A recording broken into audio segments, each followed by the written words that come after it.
Sir வணக்கம் sir. வாங்க. என்ன 2 பேரும் ஒண்ணா வந்திருக்கீங்க? சரிங்க ஐயா, நான் கிளம்புறேன். சரிம்மா. ஏங்க ஒரு நிமிஷம் இருங்க சார். தப்பா எடுத்துக்காதீங்க. நீங்க எதுக்காக அவங்களுக்கு பணம் கொடுத்தீங்கன்னு தெரிஞ்சுக்கலாமா? என்னாச்சு தம்பி? என்னாச்சு தம்பியா? ஐயா, வாரம் தவறாம நம்ம அம்மன் கோவிலுக்கு வருவீங்கல்ல?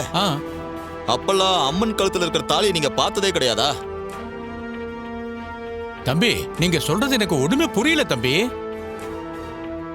இந்த பொண்ணு ஏதோ கல்லு கீழே கிடைச்சதுன்னு விற்க வந்தா, அதுக்கு நான் பணம் கொடுத்த, அவ்வளவுதான். ஐயா, அம்மனோட தாலியை காணணும் அங்க ஊரே அல்லோலப்படுறது உங்களுக்கு தெரியும்னு நினைக்கிறேன். அந்த தாலியை என் சகலையோட தாத்தா பண்ணி கொடுத்ததுயா. அதுல இருந்த கல்லுக்கு தான் நீங்க இப்ப காசு கொடுத்துருக்கீங்க. என்ன தம்பி சொல்ற? இது நம்ம அம்மன் தாலியில இருந்த கல்லா? இது அம்மனுக்காக என் தாத்தா செஞ்சு கொடுத்த தாலியில பதிச்சு வச்சிருந்த கல்லு சார். அந்த தாலி நேத்து நைட்டு திருடு போயிருச்சு. சாமியோட தாலியில இருந்த கல்லு உங்ககிட்ட எப்படிங்க வந்துச்சு? ஐயோ, நான் திருடல, எனக்கு ஒண்ணும் தெரியாது. கடவுளே, இது என்ன சோதனை? எனக்கு தெரியாம நான் எவ்வளவு பெரிய தப்பு காரியத்தை பண்ண இருந்தேன்.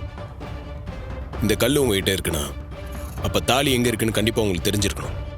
என்ன நடந்துச்சுன்னு மறைக்காம உண்மையை சொல்லுங்க. நிஜமாவே இந்த கல்லு கீழே தான் கிடைச்சது.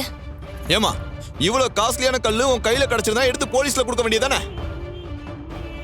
ஏங்க, நீங்க போலீஸ்க்கு ஃபோன் போடுங்க. அவங்களே வந்து விசாரிக்கட்டும். ஐயோ, போலீஸுக்கெல்லாம் சொல்லாதீங்க, நான் உண்மையை சொல்லிடுறேன். எனக்கும் இந்த கல்லுக்கும் எந்த சம்பந்தமும் இல்ல. இந்த கல்லை எனக்கு முத்துவேலு தான் கொடுத்தாரு. அத சொல்லு சகல. நீ சொன்னதான்பா கரெக்ட். இதெல்லாம் அந்த சித்தப்ப முத்துவேலோட வேலைதான்ப்பா. அவனெல்லாம் சும்மாவே விடக்கூடாதுப்பா. இருங்க. அந்த ஆளுதான் இந்த கல்லை கொடுத்தான். ஆனா இது திருட்டு பொருள், கோயில் நகன்னு எனக்கு தெரியாது. என்ன மன்னிச்சிடுங்க. சகல, என்னப்பா இந்த அம்மா மன்னிப்பு கேட்டுட்டு இருக்கு? என்னப்பா பண்ணலாம்? ஐயா, நான் எதுவும் பண்ணல, என்ன விட்டுருங்க. உங்களை நாங்க போலீஸ்ல காட்டி கொடுக்க கூடாதுன்னா நீங்க எங்களுக்கு ஒரு உதவி பண்ணணும்.